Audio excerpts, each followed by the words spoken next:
আপনারা অনেকেই হয়তো লক্ষ্য করেছেন আমাদের অনেকের জীবনে নানান কারণে উৎসাহ কর্মোদ্যম হারিয়ে ফেলে আমাদের মন মানসিক ক্লান্তিগ্রস্ত অবসাদগ্রস্ত হয়ে পড়ে, মন ভালো থাকে না, কোনো কাজেই আমাদের মন বসাতে পারি না। আজকের আলোচনা বিষয় পরমদয়াল শ্রী শ্রী ঠাকুর এই মন ভালো রাখার উপায় হিসেবে কী করতে বলেছেন। আপনাদের প্রতি প্রত্যেকের উদ্দেশ্যে অনুরোধ, ভিডিওটি একদম শেষ পর্যন্ত ধৈর্য সহকারে শুনবেন। 27শে চৈত্র রবিবার যখন হাউজারম্যানরা পরম দয়ালকে কথা প্রসঙ্গে এক প্রশ্ন রেখেছিলেন, আমাদের মন তো ঠিক থাকে না, মন ঠিক রাখার কীভাবে উপায়, তখন পরমদয়াল শ্রী শ্রী ঠাকুর জানিয়েছিলেন মন ভালো রাখার প্রধান জিনিস হলো ইষ্টনিষ্ঠা। ইষ্টচিন্তা থেকে কখনো চ্যুত হতে নেই, নাম সর্বদাই করতে হয়। ইষ্টানুগ চিন্তা, আত্মনিয়ন্ত্রণ, বাস্তব কর্মে সবসময় নিজেকে ব্যস্ত রাখতে হয়, এতে স্বভাবতই মন ভালো হয়। ইষ্টপূরণ কর্মোদ্যম উৎসাহ কমে গেলে মনে অবসাদ আসে, প্রবৃত্তি তখন চেপে ধরে, তখন তার প্রভাবে মন চঞ্চল ও মলিন হয়ে ওঠে। তখন ঔষধ হলো ইষ্টানুগ, যাতে প্রবল তেমনিভাবে ভাবা, বলা, করা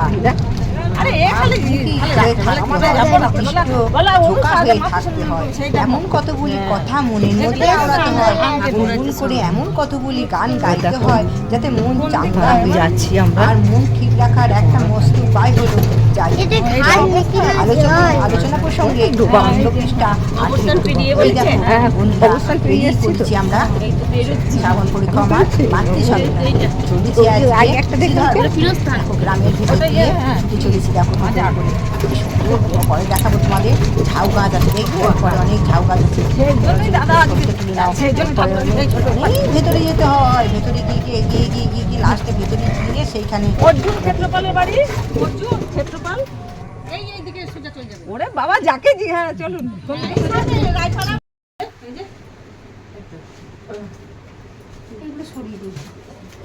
একটু প্লেট ঠাকুরের একটা বাটি লাগবে, ঠাকুরের বাটি ভোগ দিতে হবে, গ্লাস। এখানে এসে দেখলাম মায়েরা সবই জোগাড় করে রেখেছে, কিন্তু ঠাকুর গোছানো হয়নি, তাই দুই মা মিলে সে ঠাকুর গোছানো হচ্ছে। এখানটা ঢেলে দিয়ে সুন্দর করে সাজানো হচ্ছে। এরপরে ফুল এনে দেবে, দেখো ফুল দেওয়া হবে। ফুল পাওয়া যাবে না, হ্যাঁ দেখুন তো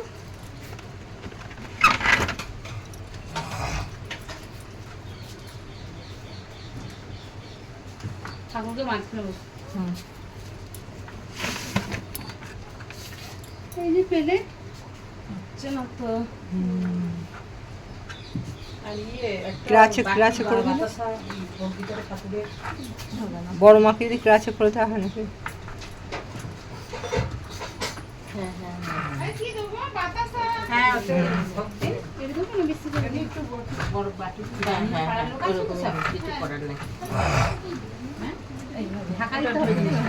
এটাও হচ্ছে একটা ডিপ ওয়ার্ক, সঙ্গে সঙ্গে চলেছে ডিপ ওয়ার্ক। দেখো ঠাকুর গোছানো এসেছে, ঠাকুর গোছানো শেখানো এইটা, তাই না?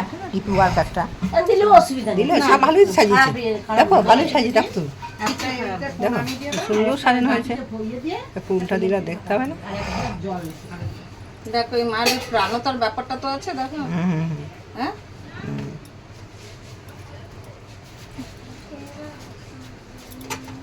এই ফটোগুলো বাঁধানোটা আমার কি ভালো লাগছে, ভীষণ ভালো লাগছে। আমারও খুব পছন্দ হয়েছে, আমারও ঘরে আছে, এই ফ্রেমই আছে, কিন্তু এতটা সুন্দর চওড়া না এখানটা। হ্যাঁ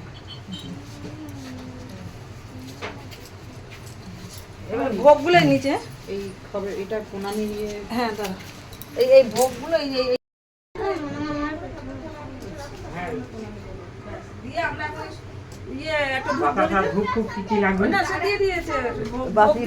বাতাসা দিয়ে দিস, ধূপ দিয়ে দিস, আর ধূপ আর বাতাসা না যে শুকলা ঠাকুর প্রণামী দিন। আচ্ছা দেবো দেবো, প্রণামী না দিলে আমরা করতে পারবো না। বাড়ি প্রণাম করে থালায় দিয়ে দিন। শুকলা এই বাতাসাটা প্লেটে রেখে দাও।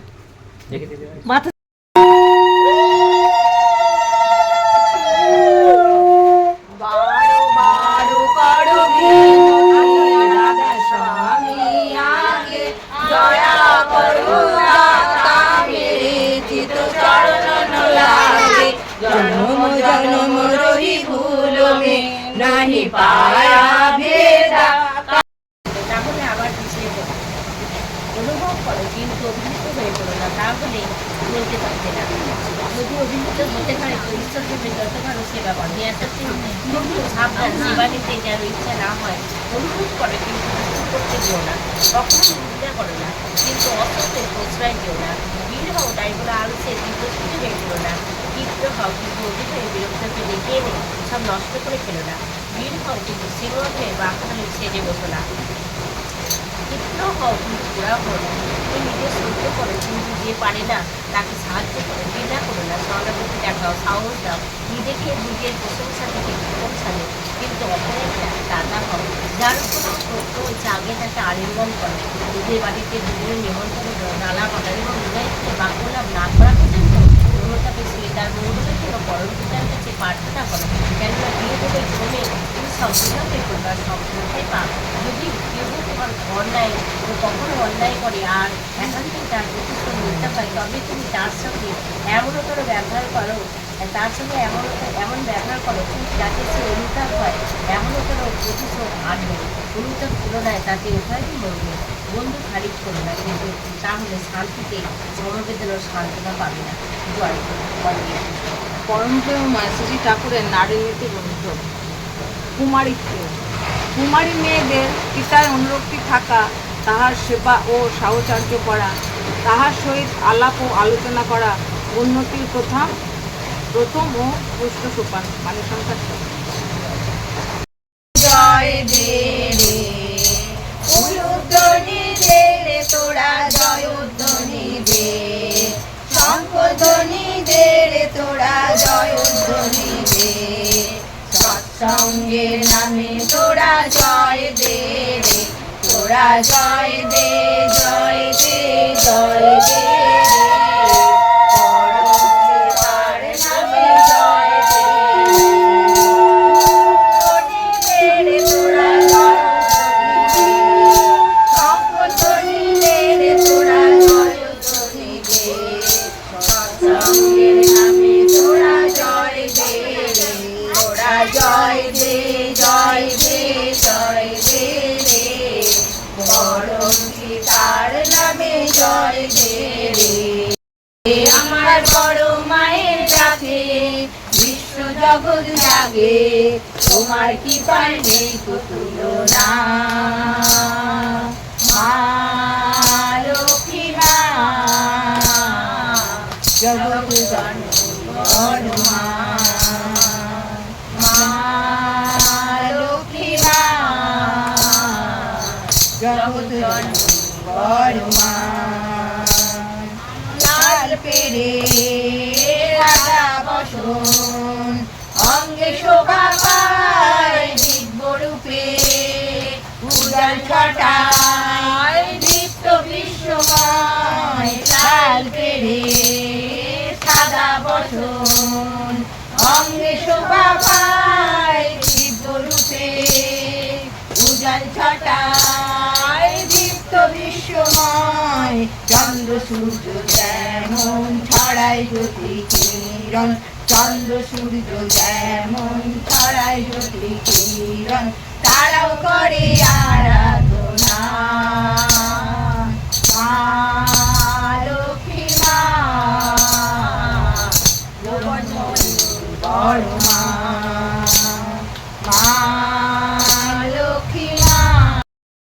নমো নমো নমো আধারের পথে তুমি আলোক মম, দয়াল আধারের পথে তুমি আলোক মম। নমো নমো নমো নমো নমো সুন্দর অপরূপ প্রিয়তম। নমো নমো নমো নমো নমো জীবনের প্রতিকূলে তুমি অনুকূল, সকল ভুলের মাঝে চির নির্ভুল। জীবনের প্রতি সকল ভুলের মাঝে চির নির্ভুল, আমার জীবনে তুমি অনুপম দয়াল, আমার জীবনে তুমি অনুপম। নমো নমো নমো নমো নমো প্রিয়তম, নমো নমো নমো নমো নমো। সত্যের শিহরিতে তাই রাম, তারপরে শ্রীকৃষ্ণ নব ঘন শ্যাম। সত্যের শিহরিতে তাই রাম, তারপরে শ্রীকৃষ্ণ নব ঘন শ্যাম। শাশ্বত সনাতন মনোরম দয়াল, শাশ্বত সনাতন মনোরম। নমো নমো চির সুন্দর অপরূপ প্রিয়তম। নমো নমো নমো নমো নমো। গৌরাঙ্গ রূপে তুমি পতিত পাবন, শ্রীরামকৃষ্ণ রূপে তুমি নরনারায়ণ। শ্রী গৌরাঙ্গ রূপে তুমি পতিত পাবন, শ্রীরামকৃষ্ণ রূপে তুমি নরনারায়ণ। অনুকূল রূপে তুমি পুরুষোত্তম দয়াল, অনুকূল রূপে তুমি পুরুষোত্তম। নমো নমো নমো নমো নমো চির সুন্দর অপরূপ প্রিয়তম। নমো নমো নমো নমো নমো। আধারের পথে তুমি আলোক মম দয়াল, আধারের পথে তুমি আলোক মম। নমো নমো নমো নমো নমো চির সুন্দর অপরূপ প্রিয়তম। নমো নমো নমো নমো নমো।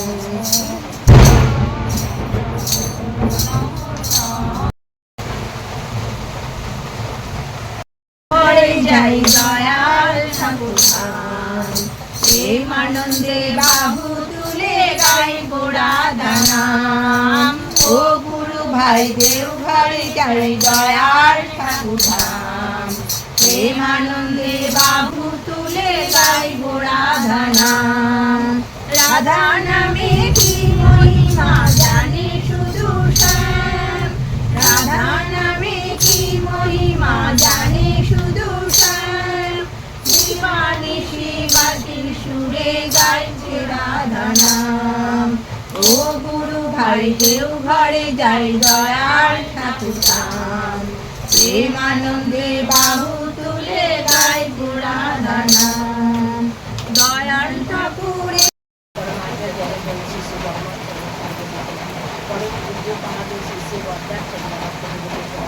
বর্তমান শেষে আচার্য দেবের আমার গুরু পরিবারের সকলের এখানে সকল মায়েদের আমার রাম নৃত্য জয়গুরু যথাযথ স্থানে আমার আমি ঠাকুরের জন্য আমাকে মায়া মা ইনস্টলেশন করতে বলা হয়েছে, আমি কিছু বলার চেষ্টা করছি।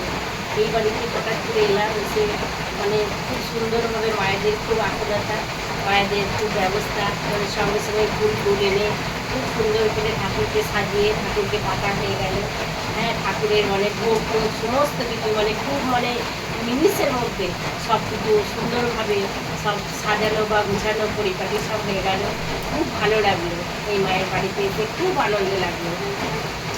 আমরা যে ঠাকুরকে নিয়ে চলছি যজন যাজন ইষ্টভূতি, আমরা যদি ঠিকভাবে পালন করি, যজন যাজন ইষ্টভূতি সুস্থ হয়নি সবে যায়, আমরা যদি ঠিকভাবে পালন করি আমাদের কোনো বাধা বিঘ্ন আমাদেরকে মানে কাবু করতে পারবে না।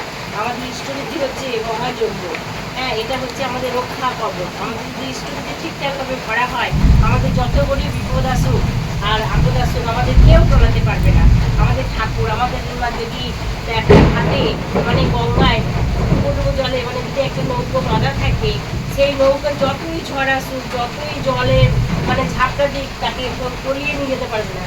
সে ওইখানেই নড়বে চড়বে, হ্যাঁ, সে কিন্তু সে এক জায়গাতে বাঁধা থাকবে, তার উপর দিয়ে সব পেরিয়ে যাবে, কিন্তু নৌকার কোনো ক্ষতি হবে না বা ডুবে যাবে না। এই ঠাকুর আমাদের তাই, আমাদের পরম পিতা আছেন, আমাদের সংসারে যতই ঝড় ঝাপটা আসুক না কেন, আমরা কখনো তলিয়ে যাব না। আমাদের উপর দিয়ে হালকা ঝড় ঝাপটা আসবে, ঠাকুর ধরেছি আসবে, ঝড় ঝাপটা বিপদ আপদ আসবে, কিন্তু খুব সংক্ষেপের মধ্যে আমরা পার হয়ে যাব। আমাদের পরম পিতা। একটা বাচ্চার কথা মনে পড়ে গেল। একটা ট্রেনে একটা বাচ্চা একটা ট্রেন চালাচ্ছিল, ওর বাবাই আর কি ট্রেনের মানে ড্রাইভার।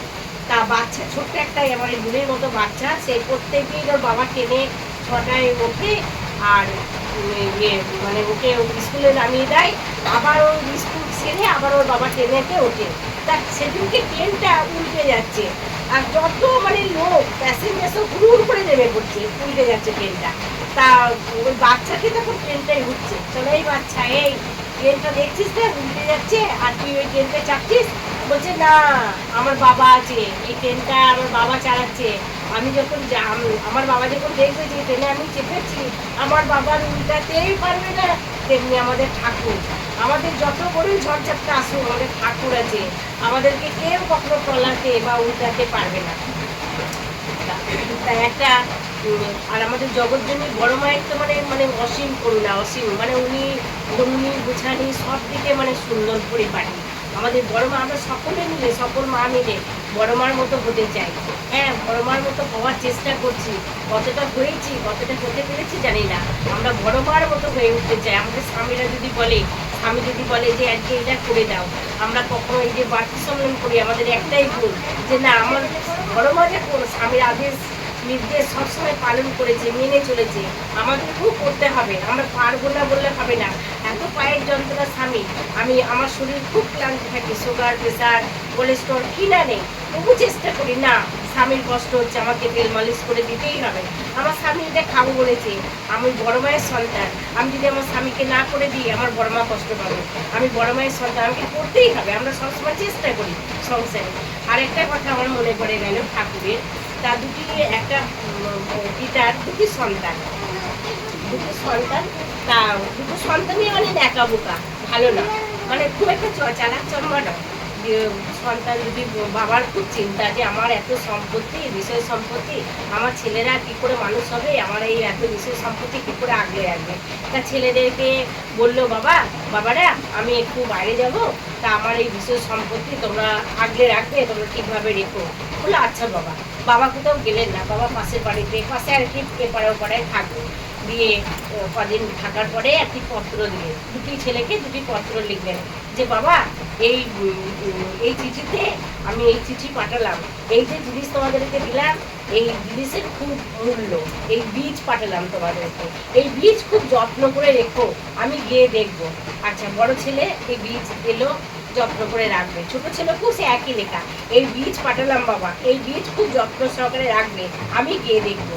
তখন বড় ছেলে দেখছে আমি বাবা পাঠিয়েছে, বড় ট্যাঙ্ক আছে, ট্যাঙ্কের মধ্যে সেই বীজ চিঠিতে লিখে দিচ্ছে, আর সেই বীজ পাঠিয়েছে, সেই বীজ ট্যাঙ্কের মধ্যে রেখে দিয়েছে। যে বড় ছেলে ট্যাঙ্কে রেখে ধূপ ধুলো দেয়, হ্যাঁ, আর ছোট ছেলে বলছে বীজ দিয়েছে তো, ও গিয়ে বাইরে গিয়ে ওই বীজ ছড়িয়ে দিয়েছে। হ্যাঁ, যে বাবা এসেছে, বলছে কই বাবা, আমি যে বীজ পাঠিয়েছি সেই বীজগুলো আমাকে দেখাও, কি করেছো, কিভাবে রেখেছো, খুব যত্ন করে রাখবে বলেছি, দেখাও। বড় ছেলে হ্যাঁ বাবা এসো। বড় ছেলে ট্যাঙ্ক খুলেছে, একবারে সেই বীজ পচে গলে পোকা হয়ে গন্ধের দুর্গন্ধ। হ্যাঁ, বাবা দেখে তো বাবার মন খারাপ হয়ে গেল। বেশ, বাবা কিছু বললেন না। ছোট ছেলেকে বললেন, বাবা আমি যে বীজ পাঠিয়েছি কই আমাকে দেখাও। বাবা বলে হ্যাঁ বাবা এসো দেখবে। দিয়ে বাগানে নিয়ে গেল, সেই বীজ ফলে ফুলে একবারে ভরে উঠেছে। হ্যাঁ, তা আমাদের ঠাকুরের এই কথার মানে কি, আমাদের যে ঠাকুরের বীজ নাম পেয়েছি আমরা নিজেদের মধ্যে রেখে নষ্ট না করে ফেলি। আমাদেরকে কি বলছেন, এই নাম দেশে দেশে দেশে ওরে তেপান্তরে, এই নাম আমাদের মানে ছড়িয়ে দিতে হবে, সকলের মাঝে, সকলের মধ্যে এই নাম শুধু ছড়াতে থাকো, যত পারো নিজ বলে শুধু ছড়িয়ে যাও এই ঠাকুরের এমনই মহামন্ত্র। যাই হোক, আমি কি বললাম জানি না, আমার সকল অন্যায় অপরাধ ক্ষমা করবে মায়েরা। সবাই ভালো থাকো, সুস্থ থাকো, ঠাকুরকে মাথায় নিয়ে চলো, ঠাকুরকে যত ভালোবাসবে তত নিজেরা ভালো থাকবে। জয় গুরু, বন্দে পুরুষোত্তম। করছে ভালোই লাগছে, যে মারা এসছে আমার খুব ভালো লেগেছে, খুবই আমি মানে আনন্দিত। মারা আমার বাড়ি এসছে নাম করতে, আমার ভালো লেগেছে। তুমি দীক্ষা নিচ্ছ মা? না আমি দিতে দীক্ষা নেওয়ার চেষ্টা করো। ঠিক আছে, দীক্ষাটা বসো। তাড়াতাড়ি নিয়ে নাও। আমি হারা দয়াল তোমার মাঝে আমার আমি হয়ে আছি আমি হারা।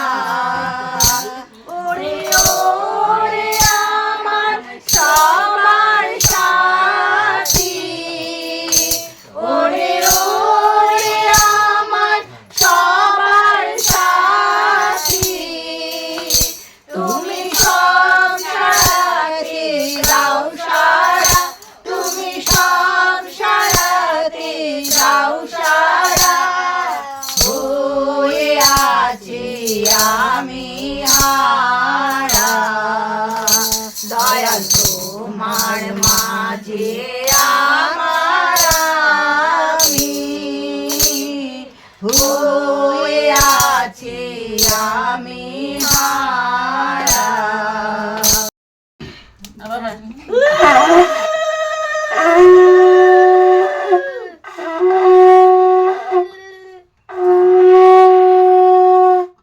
এখানেও হচ্ছে যাজন ওই ঠাকুরের দীক্ষা নেওয়ার কথা বোঝাচ্ছে দিদি ভাই, তার ছোট্ট করে একটু ভিডিও তুলে। আমাদের প্রার্থনা টার্থনা সব হয়ে গেছে, তারপরে আমাদের একটু জলযোগের ব্যবস্থা করতে গেলেন, ওই জন্য একটু বসতে বললেন, চা দিয়েছিলেন, চা খাওয়া হয়ে গেছে, একটু জল খাবারের ব্যবস্থা করছিলেন, ওই জন্য আমাদের বসতে বললো। সঙ্গে সঙ্গে গরম গরম করে দেখে পরে লুচি ঘুগনি এসব দিয়েছিল, তো ওগুলো আর তোলা হয়নি, তো সেই জন্য এখানে দিদিভাই ঠাকুরের কথা ইষ্ট কথা একটু বলছে, শোনো সবাই। প্রত্যেক দিন সময় মতন 33 কোটি দেবতাকে ঠিক মতো ডাকে। কেন বলছি, যে আমাদের সকাল সন্ধ্যা দুবেলায় কিন্তু টাইম মতন আমরা প্রার্থনা করি। সেই আমি জানি যে কৃষ্ণ দীক্ষা নিলেও গুরু ধরতে হবে। হ্যাঁ, দিয়ে ও আমার মেয়ে বলছে দাঁড়াও মা গোপাল আনবো। হ্যাঁ গোপাল নিয়ে আসো, ও মেয়ের যা ইচ্ছে তাই নিয়ে আসো, গোপাল নিয়ে আসো, ঠাকুর নিয়ে আসো, কোনো সমস্যা নেই, ও ভালোবাসে। কিন্তু কি বলতো, এই যে তুমি এই ঠাকুরের দীক্ষা নিলে তুমি ওগুলো করো, কিন্তু ঠাকুরের দীক্ষা নিলে তুমি সমস্ত কিছু, তোমার কোনোটা তো কোনো কিছু অসুবিধা নেই, ঠিক আছে? যে দীক্ষা নিলে ওগুলো যে করা যাবে না তা না, ও গোপালকে ভালোবাসুক। বললাম না যে একই মানুষের বিভিন্ন রকম রূপ, হ্যাঁ, তাই যিনি বর্তমান এখন যিনি, তাকে তো ধরে চলতে হবে। তুমি পুরোনো যুগে সে এখন সেই পেতলের পয়সা নিয়ে তুমি দোকানে গেলে তোমার বর কি মাল দেবে? দেবে না। তাহলে এখন থেকে 1 টাকা কেটে নিলে আবার আসবেন তো তখন। আমরা দীক্ষা নিই না, আমরা দীক্ষা দিতে পারবো না। দীক্ষা দেবে আমরা দীক্ষা দিই না। আচ্ছা ও আসবেন আমার যে ঘরে তখন না, দীক্ষা নিতে ইচ্ছে হলেই দিদির বাড়িতে গেলে তোমার কর্তার সঙ্গে যোগাযোগ করে বাড়িতে আসবে, ওখানে ঋত্বিককে ডেকে এনে এসে আর তোমার মেয়েটা খুব ভালো ভালো, তোমার মেয়ে এই টাইমটা দেখবে গো, তোমার মেয়ে ভালো। কেন বলছি, তোমার মেয়ে খুব সেবা পরায়ণ, কিন্তু ব্যাপার হচ্ছে ও তো 8 বছর বয়সে নাম পেয়েছিল, 12 বছর বয়সে দীক্ষা হলো, ওকে না আবার সচেতন সেটা তোমাকে জাগিয়ে দিতে হবে। জাগিয়ে দিলে এবার 12 বছর বয়সে দীক্ষাটা নিলে তা না সবকিছু মনে থাকবে। ও 8 বছর বয়সে তো কিছু মনে নেই, এখন সবকিছু মনে থাকবে। এই 12 বছর বয়স থেকে কিন্তু মেয়েদের মানুষের একটা পরিবর্তন হয়, শারীরিক মানসিক পরিবর্তন হয়। এই সময় গুরু ধরিয়ে দিলে না সে বিপদগামিনী হবে না, গুরু তাকে রক্ষা করবে। আচ্ছা ঠিক আছে, হ্যাঁ গুরু তাকে রক্ষা না, কিন্তু আস্তে আস্তে এই 12 বছর পর থেকে আরো আগে যদি ওটা দীক্ষা দেওয়া হতো ভালো। তবুও এখনো সময় আছে, তাড়াতাড়ি মেয়েটাকে দীক্ষা দিয়ে এই ঠাকুরের একটা গাছ লাগালে তো তাকে বেড়া দিতে হয়, না তো ছাগলে খেয়ে ফেলবে, তাই তো? একটা গাছ লাগালে জল দিতে হয়, সার দিতে হয়, বেড়া দিতে হয়, ছাগলে খেয়ে ফেলবে। তেমনি একটা মানুষকেও 12 বছর বয়সে দীক্ষা দিলে কি হয়, ওই যে ঠাকুর সবসময় ঠাকুর ঠাকুর করবে, ঠাকুরের গণ্ডির মধ্যে থাকবে, সে বিপদগামিনী হবে, বুঝলে? সেই জন্য দীক্ষাটা আমাদের খুব দরকার। আর সবাইকে নিয়ে একবার দেওঘরে যাবে আমাদের সাথে। দেওঘরে গেলে দেখবে যে আর আমাদের দেওঘরে যাওয়া বলতে আমি বাড়ি থাকলে ওর বাবাকে যেতে হবে, ওর বাবা বাড়ি থাকলে হ্যাঁ, ওরকম ওরকম একজন একজন করেই যাবে। হ্যাঁ, বাড়িতে দোকান আছে না। হ্যাঁ তুমি আমাদের সঙ্গে, আমরা তো মামুনরা কোনো দামদার নিয়ে যাই না, আমরা মায়েরা মিলেই যাই না। যখন যাবেন বলবেন। হ্যাঁ হ্যাঁ, দীক্ষাটাকে নিতে হবে আমরা মা, একটা আগে ডেট, আমি দীক্ষা দাদার নিতে সঙ্গে হবে। কথা বলে একটা ডেট করে ঋত্বিক নিয়ে আসবো খুব শীঘ্রই, কেননা এখন তো প্রার্থনার টাইম আছে, আমার অনেক অনেক দীক্ষা কখনো দেরি করতে নেই। হ্যাঁ 8 হয়ে গেছে, 8 হয়ে গেছে। আর হয়ে